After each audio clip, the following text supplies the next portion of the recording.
Di Washington hari ini kembali terjadi penembakan yang sudah dianggap sebagai upaya pembunuhan baru terhadap Donald Trump. Namun kali ini muncul rincian yang sangat mengejutkan yang memunculkan dugaan bahwa ada konspirasi tertentu di dalam tim Gedung Putih melawan Presiden Amerika. Setidaknya begitulah para penganut teori konspirasi berpikir saat ini. Dengan memperhatikan bagaimana evakuasi presiden berlangsung, serta bagaimana evakuasi pejabat tinggi Gedung Putih dilakukan. Dan mengapa penembak itu bisa dibiarkan begitu saja mendekati aula dansa tempat acara berlangsung. Masalahnya adalah setelah penembakan di Hotel Washington Hilton, tempat acara yang dihadiri Presiden Amerika Serikat Donald Trump berlangsung, petugas dinas rahasia segera mulai mengevakuasi para pejabat tinggi negara ke tempat yang aman. Namun yang menarik, justru yang pertama kali diselamatkan oleh dinas rahasia bukanlah. Lanjutannya akan menyusul, beberapa orang melihat adanya simbolisme tertentu dan bahkan dugaan konspirasi. Pada saat yang sama, semakin banyak lanjutannya akan menyusul. Ternyata untuk masuk ke hotel tempat pertemuan berlangsung, orang bisa masuk dengan bebas. Sedangkan detektor logam hanya dipasang di pintu masuk ke ballroom. Dan para penganut teori konspirasi juga sudah melihat simbolisme dalam upaya pembunuhan ini. Karena di tempat yang sama, 45 tahun lalu, Presiden Amerika Serikat ke-40 Ronald Reagan juga pernah ditembak. Sementara itu, Trump sendiri hari ini mengenang Abraham Lincoln, dan itu juga bukan tanpa alasan.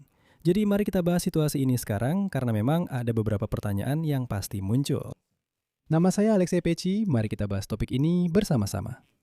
Tapi sebelum kita mulai, saya minta kalian untuk subscribe ke channel ini, like videonya, dan tulis komentar apa saja dari kalian. Selain itu, jangan lupa juga untuk follow channel Telegram saya, Peci News, linknya ada di deskripsi video ini.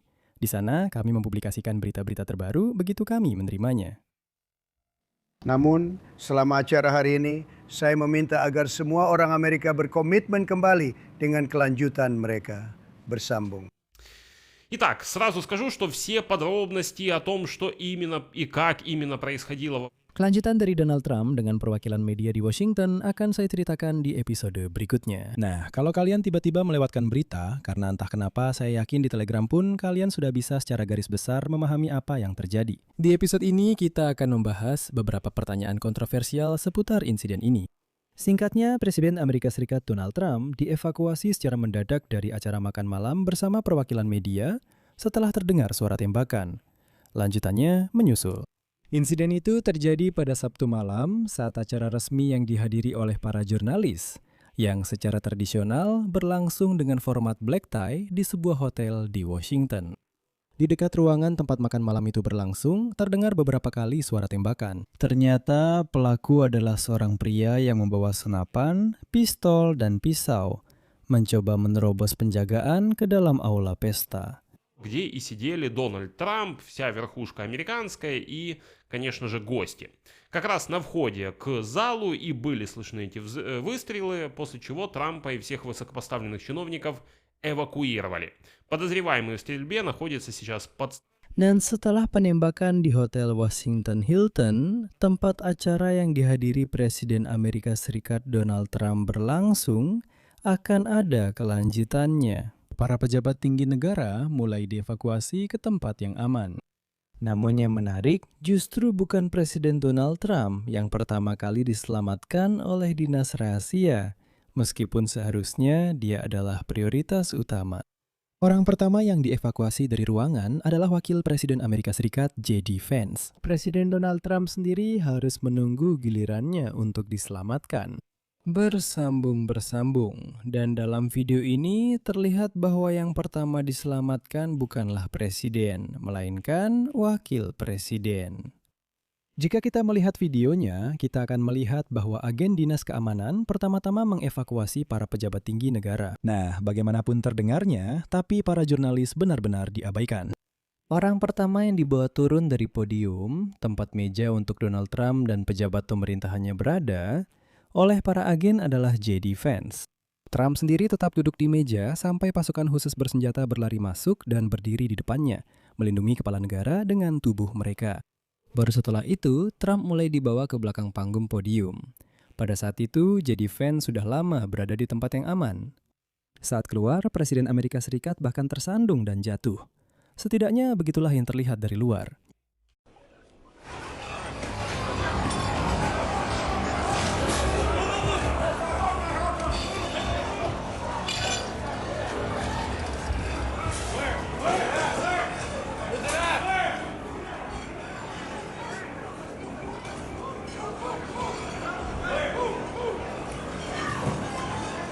Itu presiden sedang dikawal. Presiden dikawal keluar dari satu sisi. Wakil presiden juga sedang dikawal.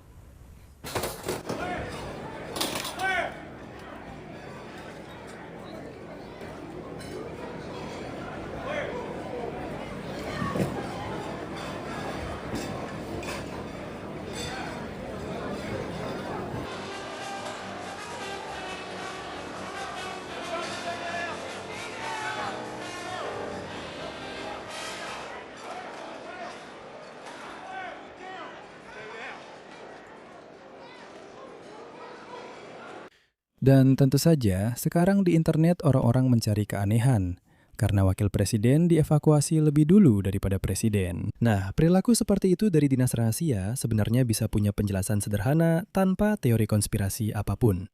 Masalahnya, di Amerika Serikat, presiden dan wakil presiden memang dipisahkan ke arah yang berbeda demi keamanan, agar tidak terjadi kerentanan secara bersamaan pada seluruh pimpinan tertinggi. Itu memang protokolnya, harus ke arah yang berbeda. Dan sesuai protokol itu, yang pertama, dievakuasi adalah orang yang bisa segera dan paling aman dikeluarkan saat itu juga, untuk mengurangi risiko secara keseluruhan. Jadi, yang dievakuasi pertama kali adalah presiden atau wakil presiden. Salah satu dari mereka harus segera dikeluarkan secepat mungkin. Dan sepertinya, JD Vance kebetulan lebih dekat ke pintu keluar. Itulah sebabnya dia yang dievakuasi lebih dulu. Setelah itu, mereka baru bergegas ke Donald Trump. Di sisi lain, diketahui bahwa pejabat dan menteri lainnya dievakuasi cukup lama. Misalnya, Menteri Keuangan Amerika Serikat Scott Bessent bahkan dievakuasi di antara yang terakhir. Sebelumnya, dia hanya duduk di lantai dan menunggu. Selain itu, upaya pembunuhan terhadap Presiden Amerika Serikat Donald Trump saat makan malam Asosiasi Koresponden Gedung Putih kembali menimbulkan pertanyaan tentang sistem keamanan pemimpin Amerika tersebut. Pertanyaannya adalah bagaimana pria bersenjata dengan shotgun, pistol, dan pisau bisa masuk ke dalam gedung dan melepaskan tembakan. Dan bahkan satu agen dinas rahasia terluka, namun dia diselamatkan oleh rompi anti peluru. Tapi faktanya tetap, bagaimana pria itu bisa masuk ke hotel dengan membawa begitu banyak senjata? Kemudian Donald Trump menyatakan bahwa gedung tersebut tidak terlalu aman, menekankan kerentanan lokasi itu. Menurutnya, tersangka berada tidak jauh dari aula utama, namun fakta bahwa orang bersenjata bisa masuk ke hotel menimbulkan pertanyaan serius tentang pengaturan keamanan. Perhatian khusus tertuju pada fakta bahwa untuk masuk ke hotel, para tamu hanya perlu menunjukkan tiket. Sementara itu, detektor logam hanya dipasang di depan pintu masuk aula utama, sehingga pada dasarnya seseorang bisa masuk ke hotel dengan membawa senjata dan bergerak di dalamnya. Hal ini memungkinkan tersangka untuk mendekati lokasi makan malam jauh lebih dekat dari yang diperkirakan. Namun sekarang, Trump di tengah-tengah proses hukum terkait legalitas pembangunan tersebut. Бального зала в Белом доме Mendapatkan argumen baru yang mendukung pembangunan itu. Dan dia pun menyatakan bahwa aula dansa memang dibutuhkan untuk acara-acara seperti ini, karena akan lebih aman. Namun ternyata bukan aula dansa yang benar-benar menarik perhatian Donald Trump. Dan bukan untuk aula dansa dia membongkar seluruh sayap Gedung Putih. Tidak, intinya adalah bahwa di bawah aula dansa sedang dibangun bunker untuk presiden dan semua orang.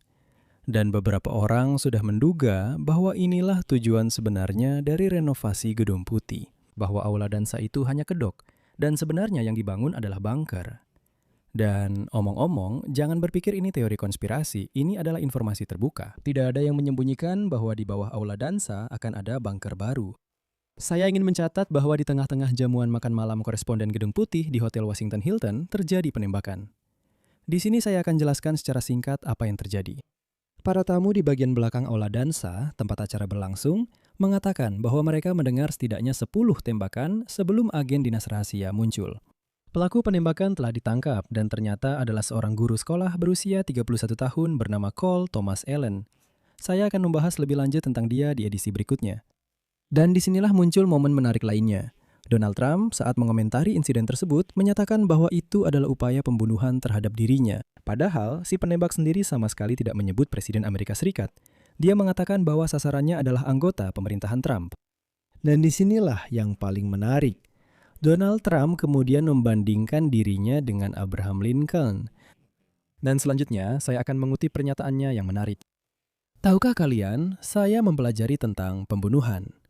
Mereka selalu memilih orang-orang yang paling berpengaruh, seperti Abraham Lincoln.